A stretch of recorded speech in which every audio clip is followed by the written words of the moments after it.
আচ্ছা, তুমি কি জানো এই পৃথিবীতে সবচেয়ে বড় অস্ত্র কি? তলোয়ার নয়, বন্দুকও নয়, এমনকি তোমার মুখের গালিগালাজও নয়। পৃথিবীর সবচাইতে ভয়ঙ্কর অস্ত্র হলো তোমার নীরবতা।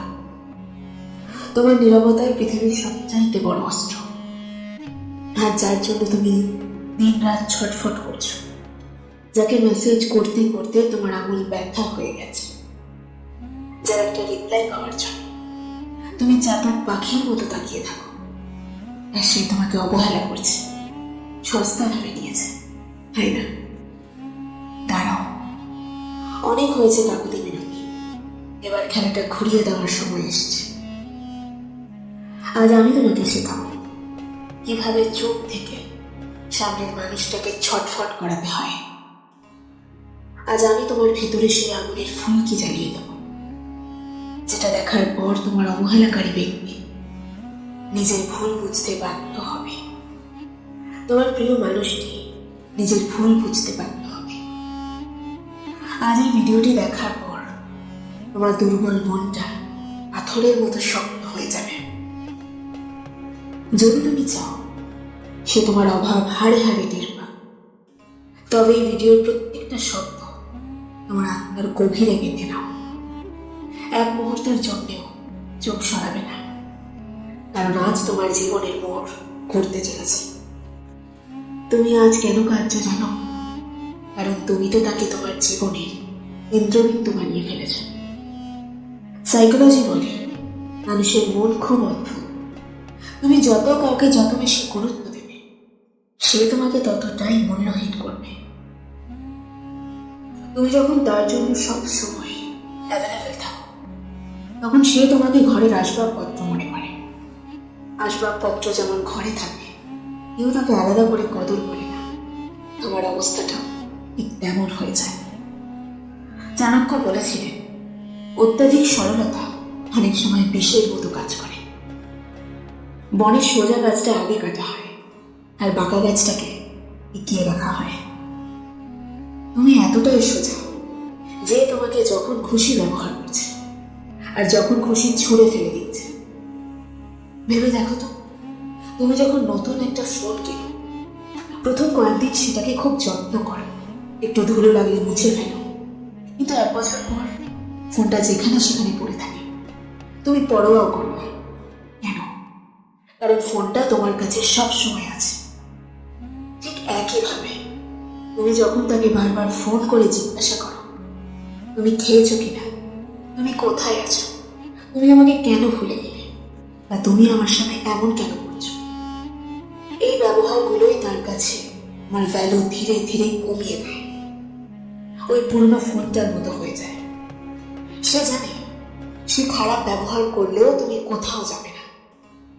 এই যে তার ভেতরে তোমাকে হারানোর কোনো ভয় নেই, এটাই হলো তোমার সবচাইতে বড় সমস্যা, এবং এটাই তোমাকে দিলে দিলে মেরে ফেলেছে, কষ্ট দিচ্ছে, যন্ত্রণায় ছটফট করাচ্ছে। তুমি যখন তাকে নিয়ে ভাবছ, সে হয়তো তখন অন্য কাউকে নিয়ে হাসাহাসি করছে। তুমি যখন তার প্রোফাইল চেক করছো, সে হয়তো তখন ঘুমানোর নাম করে অন্য কারোর সাথে চ্যাট করছে। এই যে মানসিক যন্ত্রণা, এটা তোমাকে ভেতর থেকে কুড়ে কুড়ে খাচ্ছে। কেন হচ্ছে এটা? সাইকোলজিস্টরা বলেন, যখন আমরা কারোর ওপর মানসিকভাবে অতিরিক্ত নির্ভরশীল হয়ে পড়ি, তখন আমাদের মস্তিষ্ক তার উপর নির্ভর করে। আর একটা মেসেজ দিলে তুমি খুব খুশি হয়ে যাও, সে কথা না বললে তুমি ডিপ্রেশনে চলে যাও। তুমি তোমার খুশির চাবিকাঠি অন্য একজনের হাতে দিয়েছ, আর সেই মানুষটা যখন বুঝতে পারে সে তোমার আবেগ নিয়ন্ত্রণ করছে, তখন সে নিজেকে তোমার ভগবান ভাবতে শুরু করে। একজন মহান দার্শনিক বলেছিলেন, নিজেকে যদি সস্তা করো, তবে দুনিয়া তোমাকে ফুটবল বানিয়ে লাথি মারবে। আজ তুমি নিজেই নিজেকে সস্তা করে তুলেছ। তুমি ভাবছ তাকে ভালোবাসলেই সে ফিরে আসবে। ভুল, একদমই ভুল। ভালোবাসা দিয়ে মানুষ চেনা যায়, কিন্তু সম্মান হারানোর জায়গায় ভালোবাসা কিনবে না।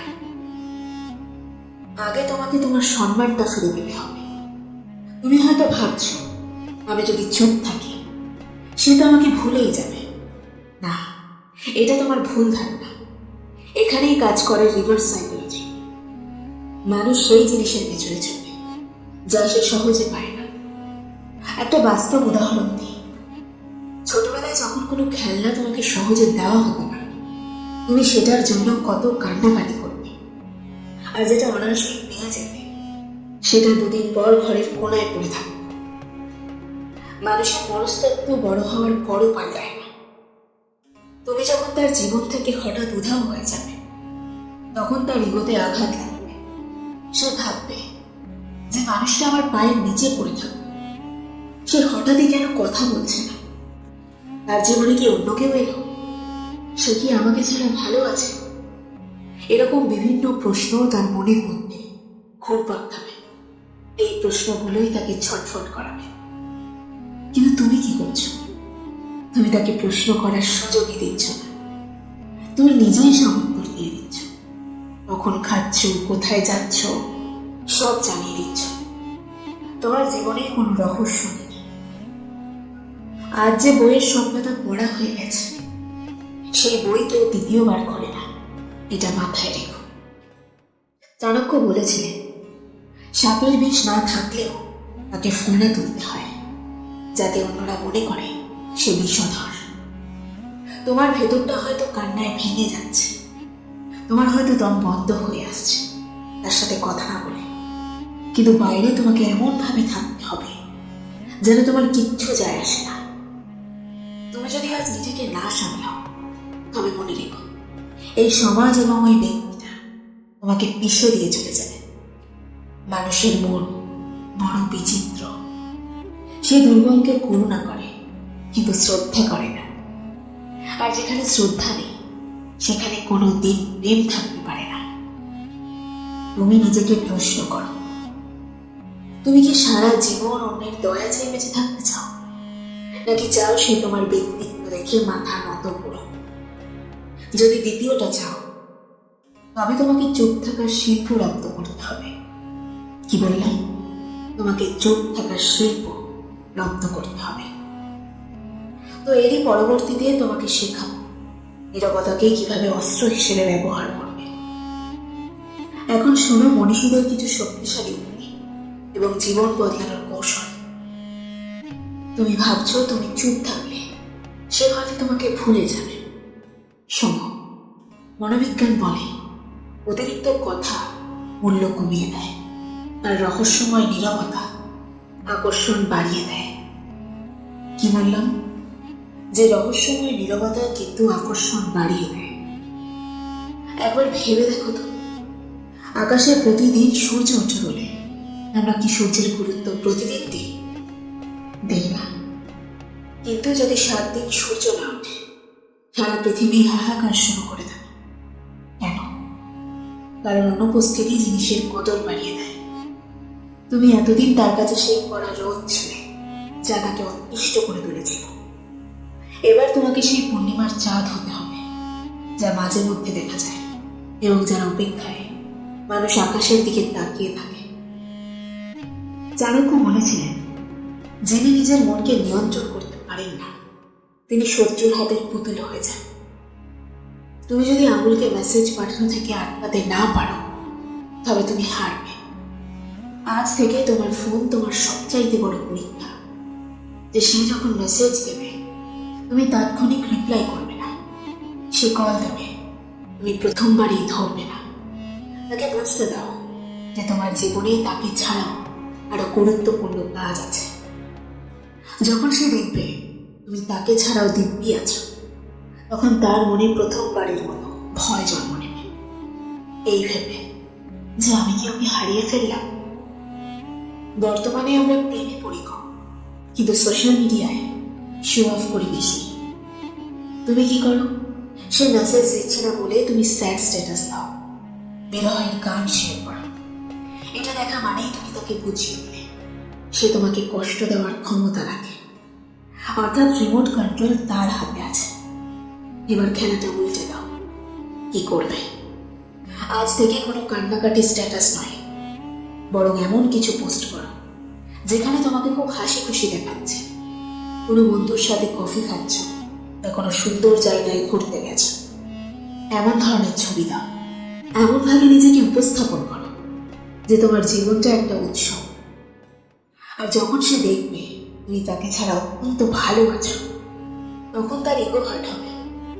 সে ভাববে, আমি ওকে এত অবহেলা করছি, ওর তো কান্নাকাটি করার কথা, কিন্তু এত খুশিতে কেন? ব্যাস, এই কেন শব্দটা তাকে রাতে ঘুমাতে দেবে না। সে বারবার তোমার প্রোফাইল চেক করবে, তাকে এই রহস্যের গোলক খাতায় আটকে দাও। মানুষের একটা বড় ভুল হলো, তারা ভাবে শুধু চুপ থাকলেই সব হয়ে যাবে।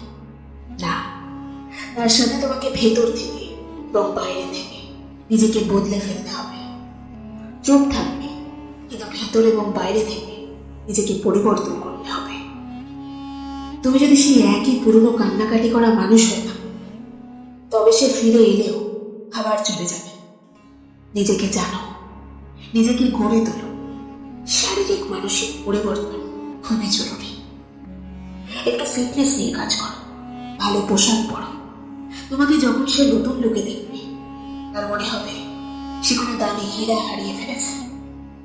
মানসিক পরিবর্তন করো, বই পড়ো, নতুন কিছু শেখো এবং নিজের কেরিয়ারের উপর ফোকাস দাও। বাস্তব কথা বলছি, নিজের কেরিয়ারের উপর ফোকাস দাও। একটা ভাঙা চোরা পুরনো বাড়িতে কেউ থাকতে চায় না, কিন্তু সেই বাড়িটা যখন সুন্দরভাবে সাজানো থাকে, রাজপ্রাসাদের মতো হয়, তখন সবাই সেখানে ঢোকার জন্য লাইন দেয়। তুমি কি সেই ভাঙা বাড়ি হয়ে থাকবে নাকি রাজপ্রাসাদ? চয়েস তোমার। যখন তুমি সফল হবে, যখন তোমার পকেটে টাকা থাকবে এবং চেহারায় আত্মবিশ্বাস থাকবে, তখন শুধু একজন নয়, গোটা পৃথিবী তখন তোমার পেছনে লাইন নেবে। মানুষ কোনো কিছু পাওয়ার আনন্দের চেয়ে হারিয়ে ফেলার ব্যথায় বেশি ছটফট করে। তুমি যখন তাকে বারবার মেসেজ করো, তাকে বলো তোমাকে ছাড়া বাঁচব না, তখন তার মনে কোনো হারানোর ভয় থাকে না। সে জানে তুমি তো তার পকেটেই আছো। কিন্তু যেদিন তুমি হঠাৎ যোগাযোগ করা বন্ধ করে দেবে, নিজের কাজে ঢুকে যাবে এবং তাকে ছাড়াই আনন্দ করা শুরু করবে, সেদিনই তার অবচেতন মনে মারাত্মক অ্যালার্ম বেজে উঠবে। সে ভয় পাবে যে তুমি চিরতরে অন্য কারো হয়ে যাচ্ছ কিনা। এই ভয়টাই তাকে বাধ্য করবে তোমার কাছে ফিরে আসতে। চাণক্য বলেছিলেন, শক্তিহীন মানুষের সাথে কেউ বন্ধুত্ব করে না। তুমি শক্তিহীন হয়ে আছো এখন। তোমার শক্তি হলো তোমার আত্মসম্মান। যে প্রেমে সম্মান নেই, সেটা প্রেম নয়, সেটা একটা দাসত্ব।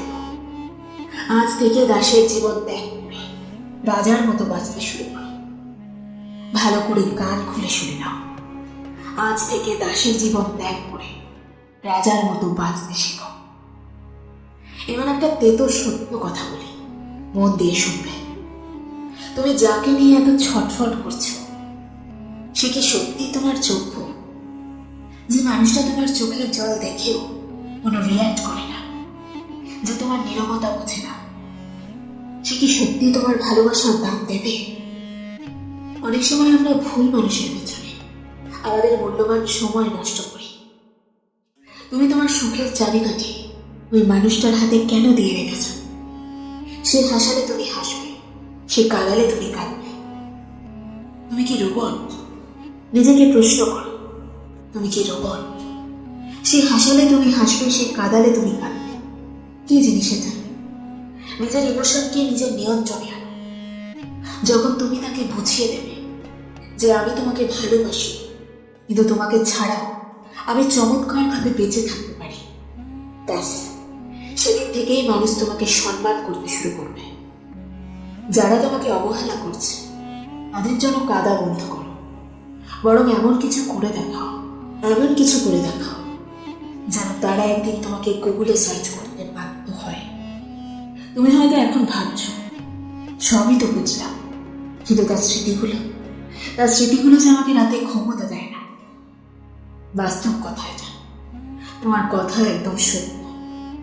তার স্মৃতিগুলো তোমাকে রাতে ঘুমোতে দেয় না। তুমি যখন একা থাকো, তখন কষ্টে তোমার চোখ দিয়ে অনবরত জল পড়তে থাকে, বুকটা ফেটে যায়। শোনো, এই পৃথিবীতে কষ্টের কোনো শর্টকাট নেই। কষ্ট তোমাকে পেতেই হবে, কিন্তু সেই কষ্টকে তুমি কিভাবে ব্যবহার করবে সেটাই তোমার পরিচয়। মনোবিজ্ঞানীরা বলেন আমাদের মস্তিষ্ক অনেকটা কাচের মতো, একবার ভেঙে গেলে জোড়া লাগানো অনেক কঠিন, কিন্তু সেই ভাঙা কাজ দিয়ে সবচাইতে ধারালো অস্ত্র তৈরি করা যায়। তোমার বুকের কষ্টকে, এই যন্ত্রণাকে অস্ত্র বানাও। যে মানুষটা তোমাকে তুচ্ছ করে চলে গেছে তাকে তোমার চোখের জল দেখিয়ে দুর্বল প্রমাণ করো না, বরং তাকে তোমার নীরবতা উপহার দাও। শত্রুকে শাস্তি দেওয়ার সবচেয়ে বড় উপায় হলো নিজের উন্নতি করা। আজ থেকে তোমার প্রতিটা নিঃশ্বাস হবে তোমার উন্নতির জন্য। তুমি যখন সফল হবে তখন তোমার নীরবতাই হবে তার জন্য সবচেয়ে বড় চিৎকার। আমরা অনেক সময় মরীচিকার পেছনে ছুটি। তুমি যাকে ভালোবাসা বলছো সেটা কি সত্যি ভালোবাসা, নাকি কেবল একটা অভ্যাস?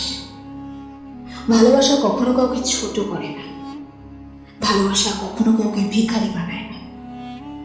যদি কোনো সম্পর্কের জন্য কখনো তোমাকে তোমার আত্মসম্মান বিসর্জন দিতে হয়, তার মানে তুমি মনে রেখো তুমি কোনো পবিত্র মন্দিরে নেই, তুমি একটা মশাইখানায় আছো, যেখানে প্রতিদিন তোমার আবেগকে জবাই করা হচ্ছে।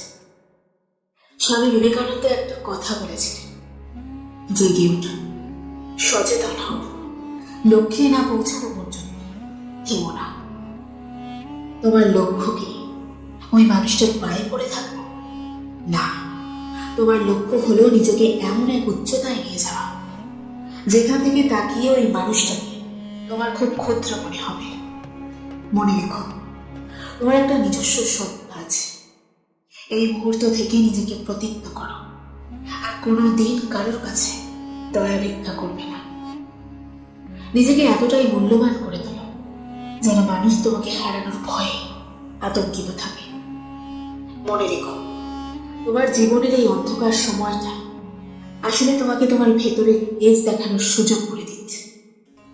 আজকের পর থেকে তুমি আর সেই পুরনো মানুষটা নও, তুমি এখন একটা নতুন যোদ্ধা, যে হাসতে জানে, যে লড়াই করতে জানে এবং যে নিজের সম্মান রক্ষা করতে জানে। আজ সময় এসেছে নিজেকে প্রমাণ করার। পৃথিবী তোমার সাফল্যের অপেক্ষায় আছে। যদি আজকের এই কথাগুলো তোমার হৃদয়ে একটুও দাগ কেটে থাকে, যদি মনে হয় এই ভিডিওটি তোমার অন্ধকার মনে এক চিরতে আলোর রেখা দিয়েছে, তবে কমেন্টে জানিও। আমি হার মানব না।